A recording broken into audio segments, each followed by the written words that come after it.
Hello everyone. I want to start this broadcast differently, because what I'm about to share is not speculation and it's not commentary.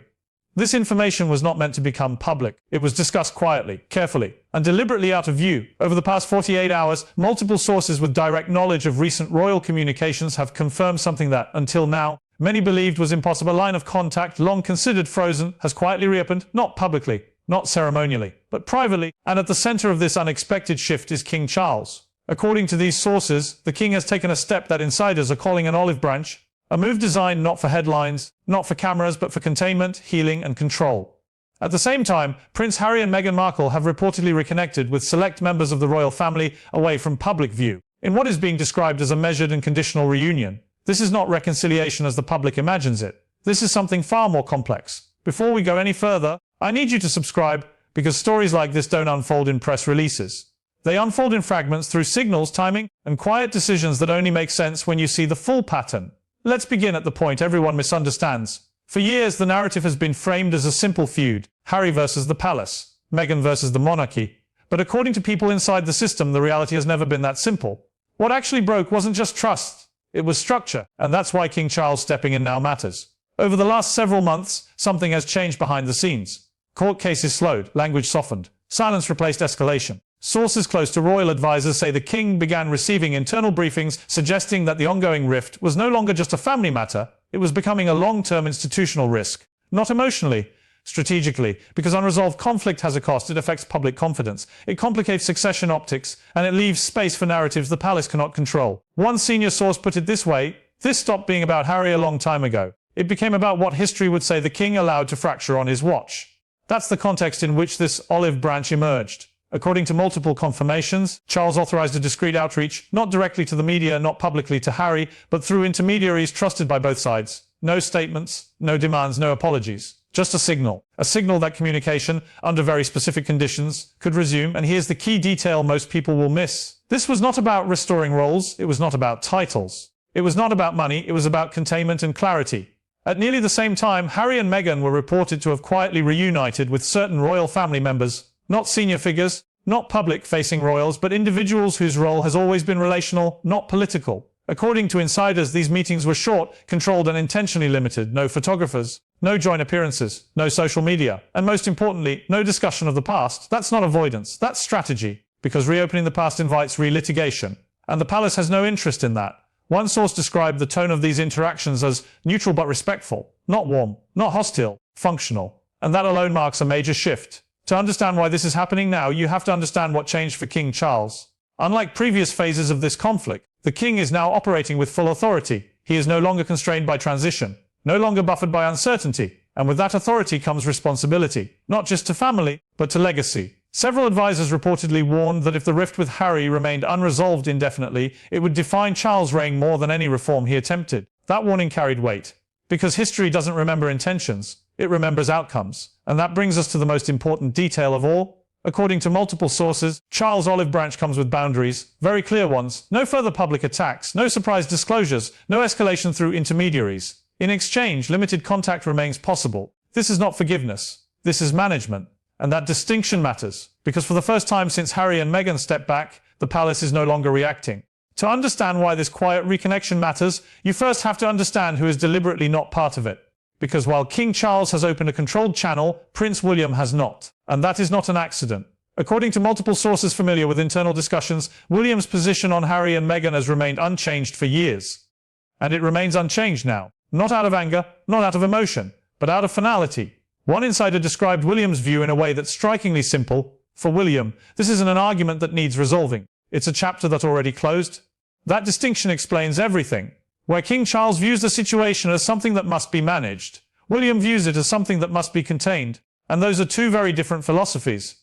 According to people close to the Prince of Wales, William believes that reopening emotional lines, even privately, risk destabilizing the very structure he's preparing to inherit. For William, the future matters more than reconciliation optics. That's why insiders say he was not consulted during the early stages of King Charles' outreach. Not because he lacks authority, but because his answer was already known. One palace-linked source put it bluntly: if William had been involved from the start, it wouldn't have happened at all. That tells you everything about the internal dynamics right now. The king is acting as a father and a monarch. William is acting as a future king. And those roles don't always align. Now, let's talk about how this reconnection actually happened. Because it wasn't a phone call, and it wasn't a meeting at a palace. According to sources, the initial contact came through mutual intermediaries, individuals trusted by both sides, with no official spokesperson role and no media exposure. These were not advisors, not lawyers, not PR representatives. They were personal bridges, and that choice was intentional. Because once lawyers get involved, positions harden. Once PR teams get involved, leaks follow. This reconnection was designed to avoid both. Sources say the message from the king was brief and precise. No emotional language, no blame, no revisiting past grievances. Just a signal that limited, private communication could resume under conditions. Those conditions are crucial. According to insiders, Harry and Meghan were made aware, quietly, clearly, that any form of renewed contact would require absolute discretion. No media framing, no sources say narratives, no selective leaks. In other words, this would not be weaponized. And that's where the tone changed. According to someone familiar with Harry's response, this was the first time he truly understood the shift in power. Not emotionally, structurally. Harry was no longer negotiating from a place of leverage, he was responding to terms. One source described Harry as measured, cautious, and noticeably restrained during early exchanges. That alone marks a departure from previous phases of the conflict. Because for the first time, escalation wasn't an option. Now let's address Meghan's role. Because contrary to popular belief, insiders say she was not the driving force behind this reconnection. In fact, sources describe her stance as observational, not resistant, not enthusiastic, careful. According to one insider, this wasn't about re-entering the royal orbit. It was about lowering the temperature. And that's a key phrase, lowering the temperature. Not rebuilding trust. Not restoring roles. Not rewriting history. Just stabilizing the situation. And that explains why the reunions that did occur were limited to specific family members. Individuals who hold no operational power, but maintain emotional continuity. These were not symbolic gestures, they were pressure valves, short meetings, neutral settings, clear boundaries, no photographs, no summaries, no statements afterward. And that silence is exactly what made them effective. Because silence signals intent. Now let's talk about the warning, because there was one. According to multiple confirmations, Harry and Meghan were privately informed that any breach of discretion would immediately end this renewed contact. No second chances, no clarifications, no explanations. This wasn't framed as a threat. It was framed as a fact. One source summarized it this way: this is conditional peace, not reconciliation. And that distinction matters more than people realize. Because conditional peace can stabilize an institution, but it cannot repair a relationship. And that's where this story becomes far more complex. King Charles is attempting to prevent further damage. Prince William is preparing to prevent future risk. Harry is navigating the consequences of decisions already made. And Meghan, according to insiders, is watching carefully, aware that any move now carries long-term implications. This is not a happy ending, it's a ceasefire. To understand why this fragile ceasefire is holding, at least for now, you need to understand what Prince Harry privately agreed to. Because this reconnection did not happen without conditions. And those conditions were not symbolic. According to multiple sources familiar with the discussions, Harry was presented with a clear framework. Not written, not contractual, but unmistakable in meaning. It came down to 3 expectations, no ambiguity, no negotiation. The first expectation was silence, not total silence, but strategic silence. Harry was reportedly told that any future contact would only continue if there were no further public escalations, directly or indirectly. That includes interviews, memoir expansions, party clarifications, even anonymous briefings. According to insiders, the palace's position was simple. We will not defend ourselves anymore, but we will not engage either. And that places the burden squarely on Harry. Because silence removes leverage, one source explained it this way. As long as Harry was speaking, the palace could ignore him. If he stopped speaking, the silence becomes mutual, and that changes the dynamic. The second expectation was containment of legal conflict. This is where things get sensitive. Sources say Harry was made aware, quietly, that ongoing litigation involving royal arrangements was no longer viewed as a personal dispute. It was being seen as an institutional complication, not because of the claims themselves, but because of what they implied. Every court filing, every hearing, every appeal, they all kept the conflict alive. And according to insiders, King Charles wanted one thing very clearly understood: legal battles may continue, but they will not coexist with private reconciliation. That doesn't mean Harry was told to abandon his cases. But he was told very clearly that the more public and prolonged the legal fight becomes, the less space there is for private repair. One source close to the discussions described it like this: you can't fight the system in court and expect the system to welcome you quietly at the same time. That was a turning point. Because for the first time, Harry had to confront the idea that even justified actions carry collateral consequences. The third expectation, and perhaps the most significant, was acceptance of finality. This is where many people misunderstand the situation. Harry was not offered a path back. He was not offered restoration. He was not offered future reintegration. What he was asked to accept was this: the life he left is not paused. It has moved on. According to insiders, Harry was told gently but firmly that there would be no renegotiation of status, no transitional role, no hybrid arrangement, no symbolic appearances. The door being opened was relational, not institutional. And that distinction is critical, because it means the olive branch is not about reversing history. It's about preventing further damage. One source summarized it with striking clarity. This wasn't about bringing Harry back. It was about stopping the bleeding. Now let's talk about why this was so difficult for Harry.